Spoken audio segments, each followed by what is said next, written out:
శ్రీ ప్రభుపాదికి జై, శ్రీ గురుదేవ్కి జై. మనము మిథిలా నగరంలో ఉన్నాం.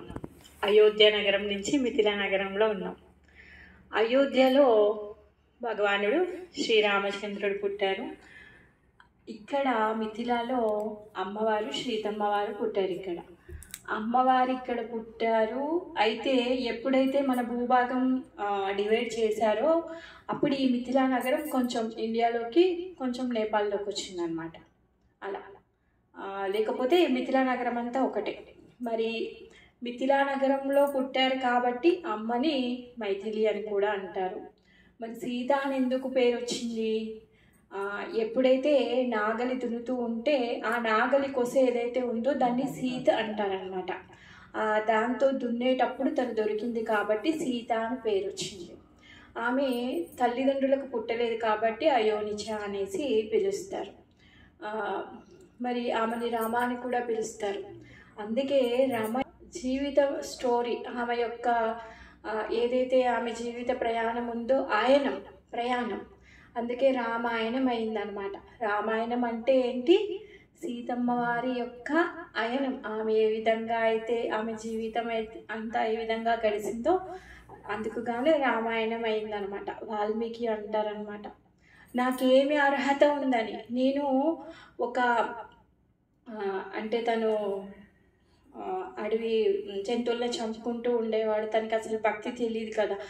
అలాంటి వాడిని నేను రామాయణాన్ని రాయడానికి నాకు అర్హత లేదు. మరి ఈ అర్హత ఎలా వచ్చింది అంటే నా గురువు గారి వల్ల వచ్చింది అని చెప్పేసి ఆయన చేసిన ఏదైతే ఆయన పొందినటువంటి భగవంతుడి యొక్క కరుణ, ఆయన చేసినటువంటి రామాయణ రచన అంతా కూడా ఆయన గురువు గారికి అర్పిస్తారనమాట.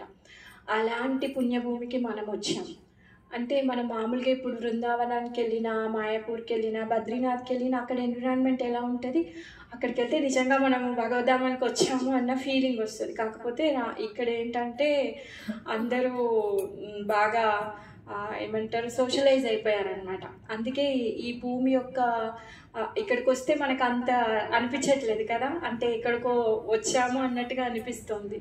మనం ముక్తినాథ్కి వెళ్ళినప్పుడు కానీ, అయోధ్యకి వెళ్ళినప్పుడు కానీ ఏదైతే మనం ఆ వైబ్రేషన్స్ పొందామో ఇక్కడికి వస్తే అయ్యో ఇక్కడికి వచ్చామో, అసలు ఇది ఎక్కడికి వచ్చామో అనిపిస్తుంది. ఫస్ట్ టైం నేను వచ్చినప్పుడు అట్లే అనుకున్నాను.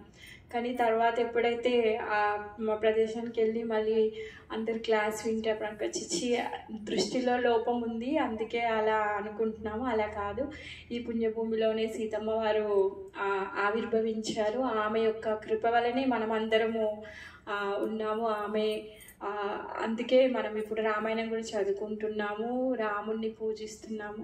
మరి రాముడిలాగా ఎందుకు వచ్చారు భగవంతుడు? ఆయన ఎక్కడి నుంచైనా ఏమైనా చేయొచ్చు. రావణాసురుడిని చంపాలంటే ఆయన రావాలా? అక్కడే ఉండి చితికేస్తే సరిపోదా? కనసైగ చేస్తే సరిపోదా? దుర్గమ్మ వారు వచ్చి చంపేయరా? మరి ఎందుకు రాముడు స్వయంగా ఇక్కడికి రావాల్సి వచ్చింది అంటే, ఎందుకు అంటే మన కోసమే. మనం ఎంత మూర్ఖులం అంటే మనము ఎప్పుడు కొత్తది కావాలి. మనకి చాలా తొందరగా బోర్ అయిపోతాం. కొత్తది కొత్తది కొత్తది కొత్తది కొత్తది. అందుకే భగవంతుడు రామ అవతారంలో, మత్స్య అవతారంలో, నృసింహ అవతారంలో, వామన అవతారంలో రకరకాల వేషాలు వేసుకొని వస్తూ ఉంటారనమాట. మరి ఈ పతిత జీవులందరూ ఎంత పతనం చెందిపోయారు అంటే వాళ్ళు ఏ విధంగా ప్రవర్తించాలో కూడా వాళ్ళు మర్చిపోయారు. అంత నీచ స్థితికి వెళ్ళిపోయారు. కాబట్టి రాముడు మానవ అవతారాన్ని తీసుకొని వచ్చాడనమాట. మానవతారాన్ని తీసుకొని వచ్చి రాముడు నడిచిన దారిలో మనందరూ నడిపేయడం కోసం కానీ ఆయన రామలీల చేశారనమాట. అందుకే మానవ అవతారం తీసుకొని ఆయన వచ్చారు. అలానే ఆయన వెనుక అమ్మవారు కూడా వచ్చారు. ఆ ప్రదేశానికే మనం వచ్చాము. అయితే ఎప్పుడైతే రాముల వారు తన విద్యాభ్యాసం అయిపోయిన తర్వాత ఎప్పుడైతే విశ్వామిత్రుడు వస్తారో దశరథుని అడుగుతాడు, మీ అబ్బాయిలిద్దరిని నేను ఒక యజ్ఞం చేస్తున్నాను, దాన్ని డిస్టర్బ్ చేయడానికి మారీచి ఇంకా సుబాహులు వచ్చారు, మరి వాళ్ళని సంహరించడం కోసము మీ రక్షణ కావాలి అనేసి అడిగితే అప్పుడు దశరథుడు అంటాడు, దానికేంటి, నా సైన్యం అంతా తీసుకొని వచ్చేస్తాను, నేను వస్తాను అనేసి అంటాడు. కానీ విశ్వామిత్రుడు మాత్రం కాదు మీ ఇద్దరు పుత్రుల్ని ఇచ్చి పంపించు అనేసి అంటాడు. విశ్వామిత్రుడికి పాపం అప్పుడే హార్ట్ అటాక్ వచ్చినట్టు అయిందంట. అయ్యో, ఇప్పుడు వీళ్ళిద్దరిని ఆసుబాహు మారీచులను చంపడానికి విశ్వామిత్రుడితో పంపించాలా? ఇదేంటి అసలు? రాముడు పోతే ఆయన హృదయమే పోయినట్టుగా అవుతుంది అనమాట. కాకపోతే ఇంకా విశ్వామిత్రుడు తను వచ్చి ఆయనకు ఆతిథ్యం ఇచ్చిన తర్వాత బ్రాహ్మణుడికి ఇచ్చిన మాటని కాదనలేడు కాబట్టి పాపము గుండె భారంగా చేసుకొని రామలక్ష్మణులు ఇద్దరిని పంపిస్తారనమాట. విశ్వామిత్రుడితో అయోధ్య నుంచి ఎక్కడైతే యజ్ఞం అవుతుందో ఆ స్థలం వరకు విశ్వామిత్రుడితో చాలా శ్రవణం చేస్తారు రామలక్ష్మణులు. గంగా గురించి, అక్కడ ఉన్నటువంటి రాజుల గురించి, మళ్ళీ తర్వాత సూర్యవంశంలో ముందు ఉన్న రాజులందరి గురించి చాలా శ్రవణం చేస్తూ వస్తారు. అక్కడికి వచ్చిన తర్వాత యజ్ఞాన్ని కాపాడడానికి సుబాహుని చంపేస్తాడు, మారీచినేమో చాలా దూరం విసిరేస్తాడు. అయిన తర్వాత విశ్వామిత్రుడు ఏమంటాడంటే, విశ్వామిత్రుడు కూడా రామలక్ష్మణుల పట్ల ఎంత అటాచ్మెంట్ అయిపోయింది అంటే వాళ్ళిద్దరిని వదలాలంటే తనకి వదలాలి. ఎందుకంటే తనకు తెలుసు సాక్షాత్తు భగవానుడే ఉన్నాడు నాతోని అంటే, అలాంటి భగవంతుడి యొక్క సాంగత్యాన్ని వదిలిపెట్టుకోవడం ఆయనకేమైనా ఇష్టమా? తనకేమి ఇష్టం లేదు. కానీ చెప్తాడనమాట, మీరు వచ్చిన పని సంపూర్ణమైంది కాబట్టి మీరు వెళ్ళాలనుకుంటే మీరు తిరిగి అయోధ్యకు వెళ్ళండి అనేసి అంటే, అప్పుడు రాముడు లక్ష్మణుడు అంటే, అదేంటి మీరు రారా మాతో, మరి మీరు ఎక్కడ వెళ్తారు అనేసి అడిగితే, అప్పుడు విశ్వామిత్రుడు అంటే లేదు, మైథిలి నుంచి నాకు కబురు వచ్చింది, అక్కడ ఆశీర్వాదం ఇవ్వడానికి వెళ్ళాలి నేను, స్వయంవరం పెట్టారు అక్కడ అనేసి అంటే, రామలక్ష్మణులు కూడా విశ్వామిత్రుడితో ఎంత అటాచ్ అయిపోయారు అంటే ఆయన దగ్గర నుంచి రోజు సాంగత్యాన్ని తీసుకుంటున్నారు, భగవంతుడి కథలు వింటున్నారు, భక్తుల కథలు వింటున్నారు. వాళ్ళిద్దరు కూడా అంటారంటే, లేదు మేము వస్తాము, ఇంకా మీకు సేవ చేయాలని ఉంది, మీ దగ్గర నుంచి మాకు ఇంకా శ్రవణం చేయాలని ఉంది అనేసి అంటారంట. ఆ విధంగా విశ్వామిత్రుడు రామలక్ష్మణుని తీసుకొని మైథిలికి వస్తారనమాట. అయితే ఇక్కడికి వచ్చిన తర్వాత గురువుగారు చెప్పారని చెప్పేసి ఇక్కడికి వచ్చారు. గురువుగారు చెప్పారని చెప్పేసి స్వయంవరం చూద్దాము అనేసి వాళ్ళు కూర్చున్నారు. వాళ్ళకి ఏమి స్వయంవరానికి వచ్చి తనేమి సీతమ్మని గెలుచుకుంటాను తనేమో అనుకోలేదు. ఆయన స్వయంవరంలో పార్టిసిపేట్ చేయడానికి తను రాలేదు, గురువుతో వచ్చేసారు అంతే. వాళ్ళు వచ్చిన తర్వాత అక్కడికి వచ్చి చూస్తే అక్కడ పెద్ద పెద్ద రాజులు ఉన్నారంట, చాలా గొప్ప గొప్ప శక్తివంతులు ఉన్నారు. కానీ ఎవరి వల్ల కూడా ఆ ధనస్సుని ఎక్కుపెట్టడం ఎవరికి అవ్వలేదు. కానీ అప్పటి వరకు రాముడికి ఏమి ఇంట్రెస్ట్ లేదు వెళ్ళి తన యొక్క శక్తిని ప్రదర్శించాలని. ఎప్పుడైతే విశ్వామిత్రుడు చెప్తాడో, రామాలే లేచి నువ్వు ఎక్కుపెట్టు అంటే, అప్పుడు గురువుగారి ఆజ్ఞ మేరకే వెళ్ళి ఆ ధనస్సుని ఎక్కుపెడతాడనమాట. మరి చూడడానికి ఎలా ఉన్నాడంటే నవయవ్వన రూపం, అసలు ఎంత చిన్నగా ఉన్నాడంటే బాలుడు. ఏంటి అంత చిన్న బాలుడు ఇంత పెద్ద శివధనస్సు? ఎంతమంది ట్రై చేశారు, అందరు విఫలం అయిపోయారు. మళ్ళీ ఎక్కడైతే పూజా మందిరం ఉందో ఆ పూజా మందిరం నుంచి ఆ ధనస్సును తీసుకొని రావడానికి ఆల్మోస్ట్ ఒక 500 బలశాలుని పెట్టి కానీ లాక్కొస్తే కూడా అది సరిగా దాన్ని త్వరగా తీసుకొని రాలేకపోయారు. మరి అటువంటి ధనస్సుని చాలా అవలీలగా ఊరికే ఎలా అయితే కోనేటిలో నుంచి ఏనుగు తామర పువ్వును తీసేస్తుందో అంత సులభంగా రాముడు ఏం చేశాడంటే శివధనుస్సుని ఎత్తి ఎక్కుపెట్టేసి తను విల్లు కట్టి సారించేశాడు. దాంతో అది విరిగిపోయింది. అప్పుడు స్వయంవరంలో కదా మరి సీతమ్మ వారు వచ్చి పూలమాలేసింది. కానీ అప్పుడు అంటాడనమాట, నాకు ఇదంతా ఏం తెలీదు, నేను మా గురువు గారు ఆజ్ఞాపించారు కాబట్టి నేను ఇప్పుడు తెచ్చాను, నేను పెళ్లి చేసుకుందామని కాదు. కాకపోతే మరి నేను పెళ్లి చేసుకోవాలి అంటే మా తండ్రి గారు ఆజ్ఞ కావాలి, ఆయన ఆజ్ఞ లేకపోతే నేను పెళ్లి చేసుకోను అనేసి చెప్తాడనమాట. అప్పుడు విశ్వామిత్రుడు అంటాడు, సరే మీ నాన్నకి కబురు చేస్తాము, నువ్వు కంగారు పడవద్దు, మీ నాన్నకు కూడా ఇష్టం అవుతుంది. లేదు నాన్న పర్మిషన్ కావాలి అంటే అప్పుడు దశరథుడికి కబురు చేస్తారు. అసలు అక్కడ దశరథుడు విన్న తర్వాత అసలు మైథిలి రాజ్యంలో నుంచి అమ్మాయిని పెళ్లి చేసుకుంటున్నాడు మా అబ్బాయి అంటే ఆయన సంతోషాలకి హద్దులేవంట. అక్కడి నుంచి భారత్ స్టార్ట్ చేశాడంట, పల్లకి స్టార్ట్ చేశాడు. పల్లకి స్టార్ట్ చేస్తే వశిష్ఠుడు అంటాడంట, అబ్బాయి లేకుండా పల్లకి ఎలా తీసుకెళ్తావు, అభిషేకనం కాదా, ఖాళీ పల్లకి ఎలా తీసుకెళ్తావు అనేసి అంటే, మరి నేనేం చేయను, ఆల్రెడీ అబ్బాయి వెళ్ళిపోయాడు, మరి నేను ఎలా వెళ్ళాలి, భారత్ లేకుండా ఎలా వెళ్ళాలి అనేసి అంటే, సరే నువ్వు ఆ పల్లకిలో భరతుని మరి భరతుని ఎలా కూర్చోబెడతాను అనేసి అంటాడంట. అంటే నువ్వు కంగారు పడకు, కూర్చోపెట్టు, భరతుడికి కూడా కళ్యాణ యోగం వచ్చినట్టుంది, భరతుడిని కూర్చోబెట్టు అని చెప్తే భరతుని కూర్చోబెట్టుకొని అయోధ్య నుంచి మైథిలి వరకు వస్తారనమాట. వచ్చి ఇక్కడికి వచ్చిన తర్వాత అప్పుడు విశ్వామిత్రుడు కూడా చెప్తాడనమాట, ఆల్రెడీ సీతతో పాటుగా ఇంకా 3 అమ్మాయిలు ఉన్నారు, వాళ్ళ తమ్ముడి పిల్లలు 2 కూడా ఉన్నారు, ఇంకా సొంత చెల్లెలు ఊర్మిళ కూడా ఉంది, నలుగురికి ఇచ్చి పెళ్లి చేయాలి. అప్పుడు దశరథుడు అనుకుంటాడు, ఓహో అందుకేనా ఈ పల్లకిలో భరతుడు వచ్చాడు అనేసి అనుకుంటాడు అనమాట. ఈ విధంగా నలుగురితో కళ్యాణం అవుతుందన్నమాట.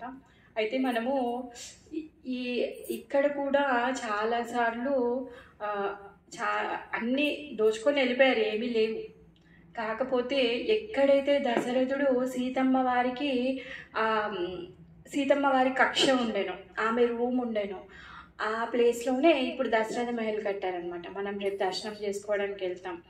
అది ఎప్పుడు కట్టారంటే 1813లోనే ఏమో కట్టి ఉంటారు దాన్ని.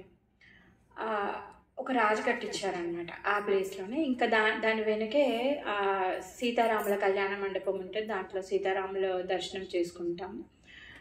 సీతారాముల కళ్యాణం యాక్చువల్గా ఎల్లుండి, కాకపోతే మనం రేపు దర్శనానికి వెళ్తున్నాము. సీతారాముల కళ్యాణం రోజు ఇక్కడికి కనీసం తక్కువగా 3-4 లక్షల మంది వస్తారు.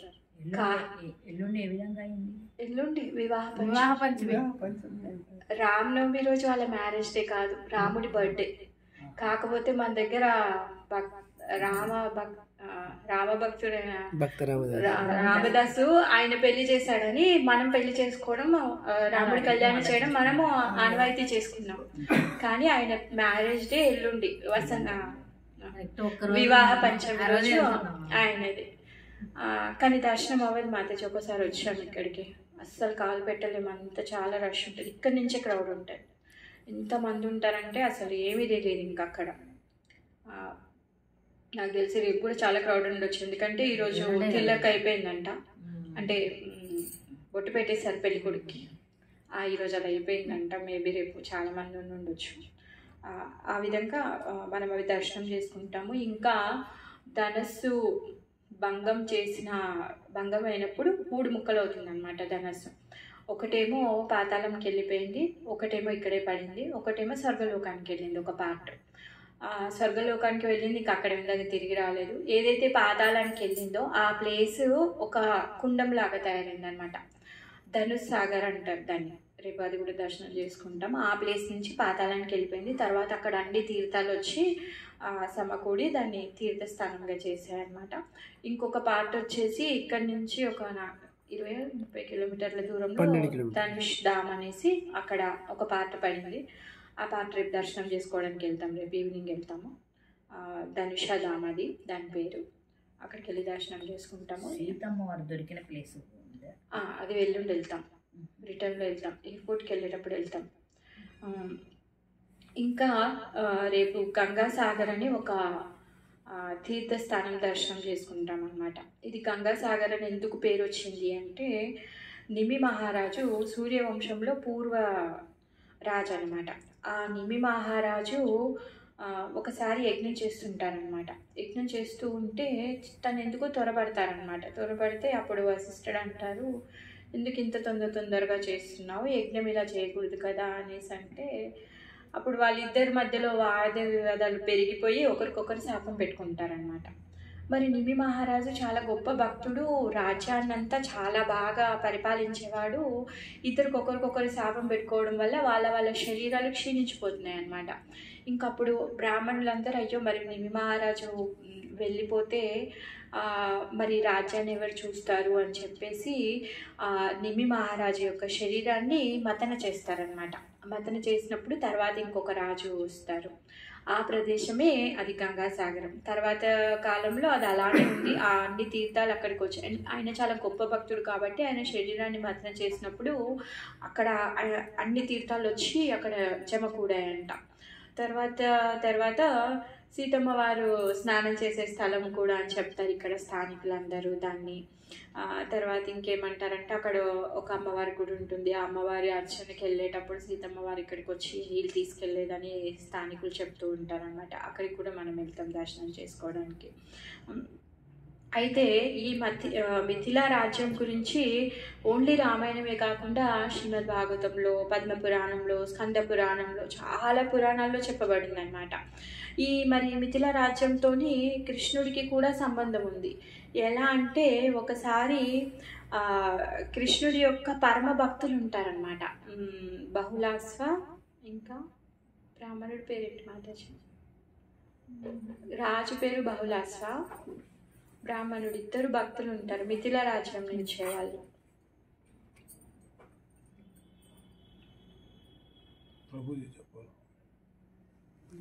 బహుళాస్వ రాజు, మిథిలా రాజ్యానికి రాజు అనమాట. అప్పుడు ఆ రాజు కూడా కృష్ణుడు చాలా భక్తుడు. తర్వాత శృతదేవ ఒక బ్రాహ్మణుడు అనమాట, ఆయన పేదవాడు, ఆయన కూడా కృష్ణుడికి పరమ భక్తుడు అనమాట. వీళ్ళిద్దరి కోరిక మేరకి ద్వారకా నుంచి కృష్ణుడు ఇక్కడికి వస్తాడనమాట, మిథిలాకి వస్తాడు. ఇక్కడికి వచ్చిన తర్వాత మిథిలా పరిమళలో నించొని మరి ఫస్ట్ రాజు దగ్గరికి వెళ్ళాలా లేకపోతే శృతదేవ దగ్గరికి వెళ్ళాలా అనేసి ఆలోచిస్తుంటాడంట. ఆలోచిస్తూ లేదు ఇద్దరు నా భక్తులు అని చెప్పేసి ఆ పొలిమరిలోనే కృష్ణుడు 2 రూపాయలు తీసుకొని ఒక రూపంతో రాజు దగ్గరికి, ఒక రూపంతో శృతదేవ బ్రాహ్మణుడి దగ్గరికి వెళ్తారనమాట. ఆ రాజు అంగరంగ వైభవంగా స్వాగతం చెప్తాడు, ఆయనకి చెప్పని భోగు పెడతాడు, ఆయనకి హారతి చేస్తాడు, ఆయన తాహత తగ్గట్టు ఆయన చేస్తాడు, అక్కడ ఆయన్ని స్వీకరిస్తాడు. ఇక్కడ బ్రాహ్మణుడు కూడా ఆయన శక్తానుసారంగా ఆయన కూడా ఆయననే ఉపచారాలతో ఆయనకి ఇచ్చే ఆర్ఘ్యము, అర్చన అన్నీ చేసి కూర్చోపెట్టి తనకి కూడా విస్తరకేసి తను భోజనం పెడతారు, దాన్ని కూడా స్వీకరిస్తాడనమాట. అప్పుడు ఈ మిథిలా వాసులందరూ కృష్ణుని చూసి వాళ్ళ కళ్ళ ముందే చూస్తుంటేనే కృష్ణుడు 2 రూపాయలు తీసుకొని ఒక రూపం రాజు దగ్గరికి వెళ్ళాడంటే, ఒక రూపం ఏమో బ్రాహ్మణుడి దగ్గరికి వెళ్ళాడనమాట. మిథిలా వాసులందరూ కృష్ణుడు దర్శనం చేసుకొని చాలా పరవశించిపోతారంట. ఆహా, మేము ఎంత అదృష్టవంతులము, సాక్షాత్ భగవానుడే మా దగ్గరికి వచ్చారు అనేసి. అక్కడికి వచ్చిన తర్వాత రాజు వదలట్లేడంట, శృతదేవ బ్రాహ్మణుడు వదిలేదు, మీరు ఇక్కడే ఉండండి కొన్ని రోజులు ఉండేసి వెళ్తారనమాట కృష్ణుడి ఇక్కడి నుంచి. మళ్ళీ తర్వాతనేమో ఎప్పుడైతే ఇంకొక లీల ఏంటంటే సత్యభామ వాళ్ళ నాన్న సత్రాజిత్ కృష్ణుడి దగ్గరికి వచ్చి నేను మనీని ఇస్తాను, మా అమ్మాయిని పెళ్లి చేసుకో అంటే కృష్ణుడు నాకు మనీ ఏం అవసరం లేదు, కావాలంటే మీ అమ్మాయిని పెళ్లి చేసుకుంటా అనేసి అంటాడు. తర్వాత కృష్ణుడు వేరే పని మీద వెళ్తే వచ్చేసరికి సత్రాజిత్ చనిపోయి ఉంటాడు, ఆ మనీ దొంగతనం అయిపోతుంది. మరి శత్రాజిత్ వాళ్ళ తమ్ముడి పేరు శతధన్వ ఏం చేస్తాడంటే కృష్ణుడు లేని సమయం చూసి ఆ అపవాది కృష్ణుడి మీదకి వేసేద్దాము అని చెప్పేసి ఆ మనీని తీసుకొని అన్నని చంపేసి తను పారిపోతూ ఉంటాడు. కానీ పాపము తన్ని వెంబడించి బలరాముడు కూడా వెంటపడిన తర్వాత మొత్తం స్టోరీ అంతా తెలిసిన తర్వాత మరి బలరాముడు కూడా వెంటపడుతూ మిథిలా వరకు వస్తాడంట. మిథిలా వరకు వచ్చి ఈ బహుళాస్వ రాజు బలరాముడు వచ్చాడు. సాక్షాత్ కృష్ణుడు అన్న బలరాముడు ఆదిశేష రూపం అని చెప్పేసి ఆయనని ఆహ్వానించి ఇక్కడే ఆతిథ్యం ఇస్తారంట. అయితే ఇక్కడ కొన్ని నెలలు ఉంటాడంట బలరాముడు. అయితే మన యాంటీ పార్టీ దుర్యోధనుడి విషయం తెలిసి బలదేవ్ ఒక్కడే ఉన్నాడు ఇక్కడికి అని చెప్పేసి ఇక్కడికి వచ్చి బలదేవుడికి సపర్యలు చేసి ఆయన దగ్గర నుంచి గదా యుద్ధం నేర్చుకుంటాడంట. ఈ మిథిలా రాజ్యానికి వచ్చి బలరాముడి దగ్గర దుర్యోధనుడి గదా యుద్ధం నేర్చుకుంటాడనమాట. తర్వాత ఇక్కడ ఏ విధంగా అయితే మన పూరి జగన్నాథ్లో గీతా గోవిందం అవన్నీ పాడతారో ఆ విధంగా ఇక్కడ ఒక పరమ భక్తుడు ఉండేవాడంట, విద్యాపతి అనేసి. 1500 సంవత్సరాలు అప్పుడు ఆ టైంలో ఆయన పాడే పాటలోకి అసలు ఇక్కడున్న జనాలందరూ ముగ్ధులైపోయే వాళ్ళంట, భక్తితో పారవస్యం అయిపోయేవారంట. అద్వైతాచార్యుల వారు ఈయన విద్యాపతిని కలవడానికి వస్తారంట. ఇక్కడికి వస్తే విద్యాపతి అద్వైతాచార్య వచ్చేసి విష్ణు ఇంకా శివ ఇద్దరి శక్తావేశంతో ఆవిర్భవించారనమాట. కలియుగంలో వచ్చారు తను. సాక్షాత్ భగవానుడే వచ్చారు అని చెప్పేసి తను తెలుసుకొని తనని పిలిచి ఆతిథ్యం ఇస్తారనమాట. అప్పుడు ఆ విద్యాపతి పాటలు పాడు పాడు అని చెప్పి ఆయన నోటి నుంచి పాటలు వినేవాడంట అద్వైతాచార్య. మళ్ళీ తర్వాత ఆ విద్యాపతి మీరే సాక్షాత్ భగవానుడు, మీ కృప కావాలి నాకు, నేను మీకు ఏం చేయగలుగుతాను అంటే మీరు నాకు మీ కృపనివ్వండి అంటే అప్పుడు అద్వైతాచార్య కృష్ణ ప్రేమను ఆయనకి ఇస్తారంట. సో ఇక్కడ మైథిలి రాజ్యంలో చాలా చాలా లీల జరిగాయి అనేసి ఆచార్యులు చెప్తున్నారనమాట. అయితే మనం ఎల్లుండి సీతామడికి వెళ్తాం. సీతామడి ఎప్పుడైతే సీతమ్మ వాళ్ళ జనక మహారాజు పిల్లలు లేకపోతే తనకి వాళ్ళ గురువు ఏం చెప్తారంటే యజ్ఞం చేయమనేసి చెప్తారు. ఆ యజ్ఞ స్థలాన్ని స్వయంగా తన్నే దున్నమని చెప్తారనమాట. దున్నమని చెప్తే ఫస్ట్ యజ్ఞ స్థలాన్ని సెలెక్ట్ చేస్తారు. మొత్తం మైథిలి రాజ్యంలో ఆ సీతామడి అనే ప్లేస్ని సెలెక్ట్ చేసిన తర్వాత తనే స్వయంగా ఎప్పుడైతే తను దున్నుతూ ఉంటే ఆ నాగలి ఇరుక్కుపోతుంది అనమాట. ఆ నాగలి ఇరుక్కుపోతే చూస్తే ఒక పెట్టె వస్తుంది. ఆ పెట్టెలో సీతమ్మ వారు ఉంటారనమాట. ఆ స్థలం పేరే సీతామడి. మనం ఎల్లుండి వెళ్తాము. అయితే ఎక్కడైతే నాగలి ఇరుక్కుందో అక్కడ సకల తీర్థాలు వచ్చి ఎప్పుడైతే సీతమ్మ వారి ఆవిర్భావం అయిందో యజ్ఞం తర్వాత అక్కడ సకల తీర్థాలు వచ్చాయి అనేసి అక్కడ సీతాకుండం ఏర్పడింది. ఆ సీతాకుండం దర్శనం చేసుకుంటాం. మరి ఎప్పుడైతే సీతమ్మ వారు ఇంకా జనక మహారాజుకి దొరకక ముందు తను భూమిలో ఉంది కదా, భూమిలో ఉన్నప్పుడు సురభి వచ్చి పాలిచ్చేదంట. ఆ పాల దారతోని ఒక కుండం ఏర్పడింది అనమాట. అక్కడి నుంచి ఇక్కడి వరకు పాలు కారుతూ ఇక్కడికి వచ్చేవన్నమాట.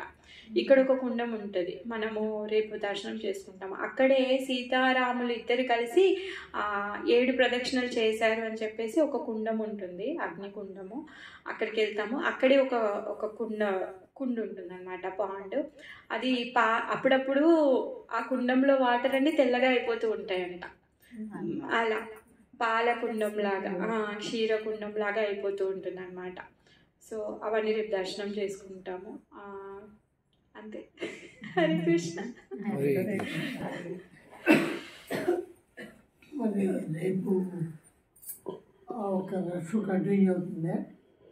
రేపు పొద్దున మనం ఇక్కడ లోకల్ వారిని దర్శనం చేసుకొని వస్తాం. సీతమ్మ వారి మహల్, జనక మహల్, తర్వాత సీతమ్మ వారి కళ్యాణ మండపము, ఈ ధనుష ఘాట్ తీర్థం ఉంది కదా, ఎక్కడైతే ధనుసు పాతాళానికి వెళ్ళిందో అది, ఇంకొకటేమో గంగాసాగరు, ఇంకొకటి ఇప్పుడు రామలక్ష్మణులు ఇద్దరు సీతారాములు ఇద్దరు కలిసి నడిచిన ప్లేస్లో ఒక కుండం ఉంటుంది, ఇంకా అగ్ని అక్కడ ఉంటుంది. యాక్చువల్గా ఏమంటారంటే స్థానికులు అసలు పెళ్ళి అక్కడే జరిగింది, కాకపోతే రాజు అక్కడ మహల్ కట్టించారు తర్వాత అని చెప్తారనమాట. పెళ్ళి అక్కడే జరిగిందంట, అక్కడే సప్తపది నడిచారు అని చెప్తారు ఆ టెంపుల్లో. అక్కడికి వెళ్తాం. రేపు పొద్దున్న మనం బ్రేక్ఫాస్ట్ చేసుకొని ఇవన్నీ దర్శనం చేసుకొని వస్తాము. మధ్యాహ్నం లంచ్ అయిన తర్వాత ఒక 1 అవర్ అట్లా గ్యాప్ తీసుకొని ధనుషధామ్కి వెళ్తాం. ధనుషధామ్కి వెళ్ళి ధనుషధామ్ దర్శనం చేసుకొని వస్తాం. ఎల్లుండి మనం ఎయిర్పోర్ట్కి వెళ్ళేటప్పుడు సీతామడికి వెళ్తాం. ఎక్కడైతే సీతమ్మ జనకుడికి దొరికిందో ఆ ప్లేస్కి వెళ్తాం అనమాట. అయితే జనక మహారాజు గురించి కొంచెం చెప్పుకోవచ్చు. జనక మహారాజు చాలా గొప్ప భక్తుడు అనమాట. ఆయన రాజు కానీ రాజర్షి అంటారు. ఎందుకు అంటే ఆయన భగవంతుడి యొక్క భక్తుడు, భగవంతుడి కథలు వినాలి అనేసి ఎంతో శ్రద్ధతో ఉంటాడనమాట. ఎలాంటి ఆటంకం వచ్చినా కానీ ఆయన ఏం పట్టించుకోడు, భగవంతుడి కథ వినడమే ఆయన ముఖ్య దేశం అనమాట. అయితే ఆయన భగవంతుడి కథ వినాలి అని ఆయన కోరికతోని రాజు కదా చాలా బిజీగా ఉంటాడు, అయినా సరే నా షెడ్యూల్లో భగవంతుడి కథ వినాలి అని చెప్పి షెడ్యూల్ పెట్టుకుంటాడు అనమాట. మరి అప్పుడు వాళ్ళందరూ అంటారంటే సరే మన ఏదైతే హాల్ ఉంది కదా అక్కడ పెట్టుకుందాము, మీరు వచ్చి వినండి, పిలుస్తాను కథావాచకుని అనేసి అంటారనమాట. అంటే అప్పుడు మహారాజు ఏమంటాడంటే లేదు కథ అనేది నాకు ఒక్కడికి కాదు, మొత్తం రాజ్యంలో ఉన్న వాళ్ళందరికీ భాగవత్ కథ అందరూ వినాలి అనేసి బహిరంగంగా భాగవత్ కథ అంతా సన్నాహాలు చేసేవారు. కానీ తను కొంచెం బిజీగా ఉండడం వల్ల ప్రతిరోజు కొంచెం ఆలస్యం అయ్యేదన్నమాట జనకుడికి రావడానికి. అయితే కథ చెప్పే అతను జనకుడు వచ్చేంతవరకు కథ స్టార్ట్ చేసేవాడు కాదు. అందరూ అనేవాళ్ళు రాజు కాబట్టి బిజీగా ఉన్నాడు, తను వచ్చి చెప్తూ ఉంటే వచ్చి కూర్చొని కంటిన్యూ అవుతాడు, మీరు ఎందుకు ఆయన వచ్చేంతవరకు ఆగుతున్నారు అనేసి అంటే అప్పుడు కథావాచకుడు అంటాడంట, తిరిగే అంటే భాగవతము కదిలే భాగవతము జనకుడు, కదిలే భాగవతము అలాంటి మనిషి లేకుండా పుస్తక భాగవతం చదివితే ఏమొస్తుంది, ఏమి రాదు. ఆయన ఉంటేనే అప్పుడు దానికి విలువ అనేసి తను చెప్పే, కానీ వాళ్ళందరూ ఎవరు అర్థం చేసుకునే వాళ్ళు కాదంట. ఎందుకంటే వాళ్ళందరూ చాలా తక్కువ స్థాయిలో ఉండేవాళ్ళు, ఈయననేమో ఉత్తమ స్థాయిలో ఉండేవాడు కదా, ఆయన గురించి ఆయన యొక్క స్థాయి గురించి వీళ్ళు ఎవరు అర్థం చేసుకునే వాళ్ళు కాదనమాట. సరే మరి ఊరికే రిపీటెడ్గా ఇట్లే కంప్లైంట్స్ వస్తుంటే ఒకరోజు కథావాచకుడికే అట్లా కాదు, వీళ్ళందరికీ దశరథ మహారాజు అంటే జనక మహారాజు అంటే ఏంటో వీళ్ళందరికీ తెలియాలి అని చెప్పేసి తను ఏం చేస్తాడు అంటే ఆ రోజు జనకుడు వచ్చి కథ నడుస్తూ ఉంటే మధ్యలో కొంతమందిని పిలిపించి, మొత్తము మిథిలా రాజ్యం అంతా తగలబడిపోతుంది, అందరి ఇల్లులు తగలబడిపోతున్నాయి, వెళ్ళి మీ ఇల్లులు మీ ఇంట్లో ఉన్న సామాన్లు అన్నీ కాపాడుకోండి, మీ ధనమంతా కాలిపోతుంది అనేసి మధ్యలో వచ్చి అనౌన్స్ చేపిస్తాడనమాట. అయితే అప్పుడు ఆ కథ వినేటప్పుడు రాజ్యభటులు, సైనికులు, నార్మల్ పీపుల్ అందరూ అక్కడ ఉన్నారు కదా, అందరూ వాళ్ళ ఇల్లును కాపాడుకుందామనేసి అందరూ పరుగులు తీశారంట. అక్కడ ఏమీ అవ్వలేదు, కానీ దశరథుడు మాత్రం అక్కడే కూర్చొని ఉన్నాడంట. అయితే పక్కన అతను అంటాడంట, ఎందుకు నువ్వు రాజ్యానికి రాజు, నువ్వు అందరినీ కాపాడాలి, నువ్వు ఎందుకు పరుగు తీయట్లేదు, నీ ఇల్లు కూడా తలగబడుతుంది అక్కడ, మరి నీ సంపద పోతుంది, అన్నీ పోతాయి, మరి నువ్వు ఎలా ఉంటావు రేపటి నుంచి అంటే, నాకెందుకు చింత, నేను ఇప్పుడు భాగవతం వింటున్నాడు, అంతా భగవంతుడే చూసుకుంటాడు, నాకు వాటి మీద దేని మీద నాకేమి చింత లేదు, పోతే పోయింది, నాకేం సంబంధం లేదు అనేసి అంటాడు అనమాట. అప్పుడు వీళ్ళందరూ ఇళ్ళకి వెళ్ళి అందరు పరుగు తీసుకొని వస్తే అక్కడి కూర్చొని ఉంటాడు. అది చూసి మేమందరం చాలా తప్పుగా అర్థం చేసుకున్నాం మా రాజుని, ఆయన ఇంత గొప్ప భక్తుడు, ఆయనను అర్థం చేసుకోలేకపోయాము అనేసి అందరు అప్పుడు అర్థం చేసుకుంటారనమాట. అయితే ఎప్పుడైతే రాముడు సాకేత ధామానికి వెళ్ళిపోయాడో, అందరూ వెళ్ళిపోయారు రాముడితో పాటు, అందరూ వెళ్ళిపోయిన తర్వాత జనక మహారాజు కూడా సాకేత ధామానికి వెళ్తూ నరకలోకం మీదుగా వెళ్తున్నాడంట. నరకలోకం మీదుగా వెళ్తూ ఉంటే నరకంలో నుంచి ఆహాకారాలు వినిపిస్తున్నాయి, ఓ కేకలు పెడుతున్నారు, అసలు ఏడుపులు వినిపిస్తున్నాయి. అది విని జనకుడు పాపం, అయ్యో ఎవరికో ఏమో అయిపోయింది, ఏంటి వీళ్ళంతా ఇలా ఉంది, దయనీయ పరిస్థితి అని చెప్పేసి అక్కడ వచ్చి నించుంటాడంట. నించొని యమధర్మరాజు అంటాడంట, నువ్వెందుకు వచ్చావు నాయన ఇక్కడికి అనేసి అడుగుతాడంట. అంటే ఎంతగానో ఎంత ఏడుస్తున్నారు, ఎంత బాధపడుతున్నారు వీళ్ళందరూ, ఏమన్నా చెయ్యొచ్చు కదా అనేసి అంటాడంట. నేనేం చేద్దును, వాళ్ళు చేసుకున్న పాపాలకి వాళ్ళు అనుభవిస్తున్నారు, నేనేం చేద్దును అనేసి అంట. ఎందుకంటే యమధర్మరాజు కూడా భగవంతుడి యొక్క భక్తుడు, మహాజనుల్లో ఒకడు, జనక మహారాజు మహాజనుల్లో ఒకరు, వీళ్ళిద్దరూ సమకాలికలు, అంటే సమాన స్థాయిలో ఉన్న వాళ్ళనమాట, భగవంతుడి యొక్క చింతనలో సమాన స్థాయిలో ఉన్న వాళ్ళనమాట. అయితే అది చూసిన తర్వాత అప్పుడు యమధర్మరాజు అంటాడంట, మీరు వెళ్ళండి, ఇక్కడ ఇలానే ఉంటుంది, మీరు వీటి గురించి పట్టించుకోవద్దు అనేసి అంటారంట. అంటే అప్పుడు జనకుడు అలా బయలుదేరుతుంటే ఆ యమలోకంలో ఉన్న వాళ్ళంతా వద్దు మీరు వెళ్ళొద్దు ప్లీజ్, మీరు ఇక్కడే ఉండండి అనేసి అంటారంట. అప్పుడు యమధర్మరాజు అంటాడు, మీకేం వచ్చిందిరా, ఎందుకు వెళ్ళనివ్వట్లేరు, ఆయన సాకేత ధామానికి వెళ్తున్నాడు, మీరు ఎందుకు ఆయన ఇక్కడే ఆపేయాలనుకుంటా. లేదు స్వామి, ఏ గాలి అయితే జనక మహారాజుని తగిలి ఆ గాలి మాకు వచ్చి తగులుతుందో మేము మా బాధలన్నీ మైమర్చిపోతున్నాం, మాకు తెలియట్లేదు, ఈ బాధలేమి మాకేమీ తెలియట్లేదు అనేసి ఆయనని ఇక్కడే కూర్చోమనండి, కొంచెం సేపు మాకు కొంచెం ఉపశమనం ఉంటుంది అనేసి అంటే ఆ మాట విని జనక మహారాజు అక్కడే కూర్చొని రామనామాన్ని జపిస్తాడంట. మొత్తం యమలోకం అంతా ఖాళీ అయ్యేంత వరకు ఆయన యొక్క సాంగత్యంలో, ఆయన యొక్క భక్తి ద్వారా ఏదైతే స్వచ్ఛమైన నామం వస్తుందో ఆ నామం ఆ యమలోకంలో ఉన్న ఎవరైతే ఈ ఖైదీలు ఉన్నారో వాళ్ళందరూ విని భగవద్ధామానికి వెళ్ళిపోతారంట, రామనామం విని. అంతసేపు అక్కడే కూర్చొని యమలోకం అంతా ఖాళీ అయిన తర్వాత అప్పుడు వెళ్తాడు, ఎప్పుడు అంటాడంట, థ్యాంక్ యూ, నేను కూడా ఎప్పుడు జప చేసుకుంటాను అనేసి అంటాడంట. అంటే భగవంతుడి యొక్క భక్తులు ఎంత కరుణామయులు అంటే వాళ్ళ కరుణనిచ్చి వాళ్ళు ఎంత పతితులైనా సరే ఆ పతితులను ఉద్ధరించడానికి సిద్ధంగా ఉంటారు. జనక మహారాజు ఇప్పుడు వెళ్ళి వైకుంఠానికి వెళ్ళిపోవచ్చు, తను అక్కడ ఎందుకున్నాడు, ఆ పాపలను కూడా ఉద్ధరిద్దామని. అయితే అలానే ఈ ఆచార్యులందరూ కూడా చూడండి ఎప్పటికప్పుడు రామానుజాచార్య, మధ్వాచార్య, శ్రీల ప్రభుపాద, ఎంతమంది ఆచార్యులు వస్తున్నారు ఒకరి తర్వాత ఒకరు. ఎందుకు వస్తున్నారు? మన కోసం వస్తున్నారు. మనం అందరము ఈ భౌతిక జీవితంలో చాలా కూరుకొని పోయి ఉన్నాం.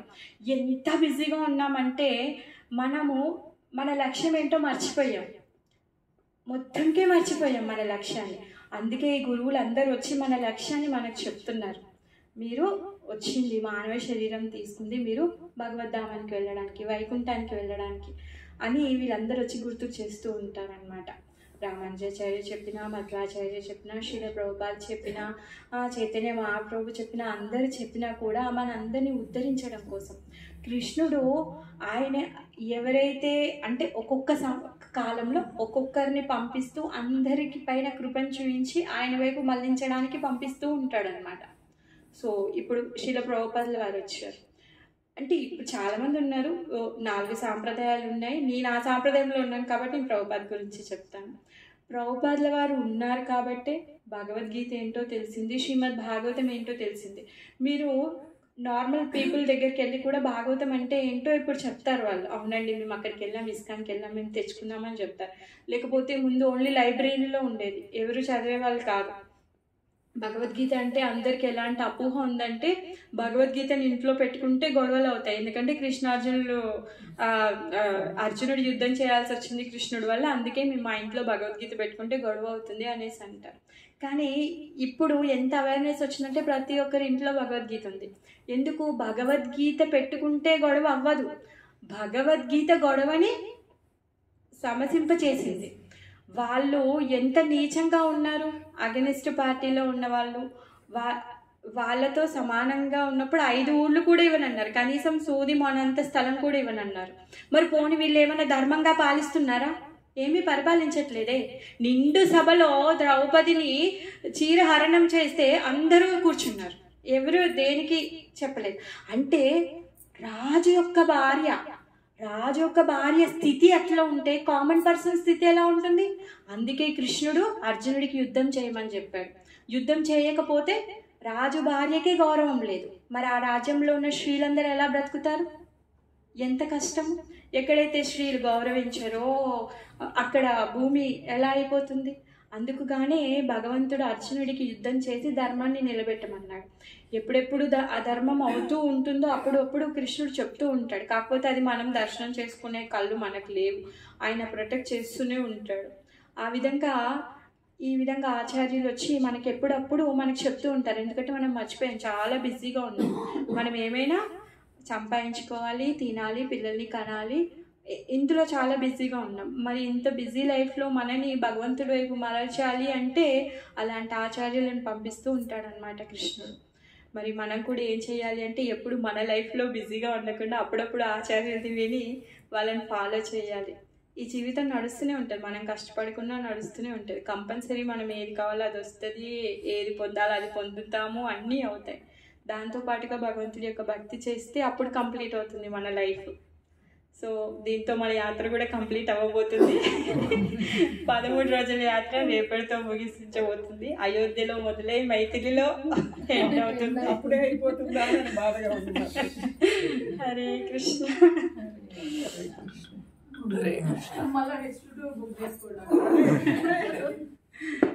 మొన్న నరసింహపురము వాళ్ళ అమ్మాయి పెళ్ళిలో హాల్ ముందు పెద్ద వ్యాన్ పెట్టి వచ్చిన వాళ్ళందరికీ 5 మంది ఊరు పరంపర ఫ్రీగా ఇచ్చారు. ఎంతమంది వస్తే అంతమంది ఫ్రీ. వ్యాన్ పెద్ద వ్యాన్ పెట్టారు.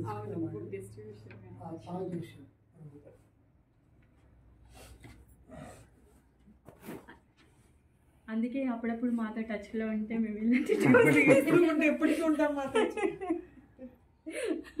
ఈ 13 రోజులు అప్పుడే గడిచిపోతూ ఉందని బాధగా ఉంది. మళ్ళీ ఎప్పుడు కలుస్తావా అని ఎదురు చూస్తూ ఉంటాం. ఎప్పుడైనా కలవచ్చు, మేము అక్కడే ఉంటాం. రేపు సాయంత్రం కూడా బిఫోర్ డిన్నర్ వచ్చిందా?